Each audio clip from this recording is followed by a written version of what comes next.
बरगढ़ शुक्रवार किन्नर समाज द्वारा कलश शोभायात्रा आयोजित होता। एथिरे जिला तथा जिला बाहर बहु किन्नर सामिल होई डीजेर ताले ताले उत्सव पालन करथिले। तेबे किन्नर माने काहेकि एही कलश शोभायात्रा करंती ताकु नै स्वतंत्र रिपोर्ट।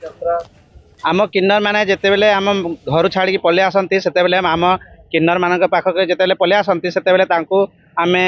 आम किन्नर समाज जेतेबेले सामिल करू सेतेबेले आमर कलश शोभायात्रा करू कि आमे माने गोटे किन्नर को आमे पाइलु आ से किन्नर आम सहित रहिबो बोलिकरी आ तार पुनर्जन्म जो ऑपरेशन करे जो पुअर झील हुए से ऑपरेशन रु जो आमे पुनर्जन्म पाऊ से पुनर्जन्म पाई आमे माँ को पूजा करी ताको कलश शोभायात्रा करू। आमर ये हूँ माँ इष्टदेवी माँ बहुचरा माता को आम पूजा करूँ जोटा कि आम किन्नर मानकर इष्टदेवी आउटा आमर पूर्वपुरुष आउ पूरा केते कालरू आम चली आसी से पूजाटा। तो आज शोभायात्रा को लेकिन आम या कहवा चाहूँ कि जो आम समाज रे जो घृण अवस्था देखुं आम किन्नर मान को जो टाइया टापरा कि माइचिया हिंजिड़ा जाऊँगी कौन जाऊँगी बोले जो कहते लोक मैंने सहीटा केमती लोक मैंने जानवे कि आम किन्नर माने माने किसी भी करूँ आम कौ माने राजधानी छिटा न होकर आम भी किसी करूँ बोले सहीटा समाज को वार्ता देकर आम ये शोभायात्रा भी करूँ लोक मैंने जानवे यहाँ हूँ आज बरगढ़ बहुत उत्सव हूँ आम किन्नर समाज गोटे बहुत माने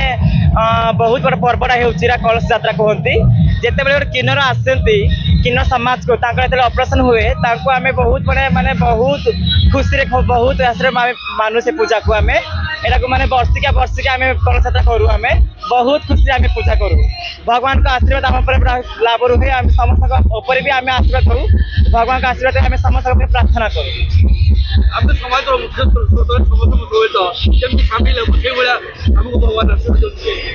हाँ देखो आम तो बहुत कष्ट अच्छु कि आम फैमिली भी आमको एक्सेप्ट करना आम घर बाहर को आसी आम के कष्ट अच्छु आम जाचु तो से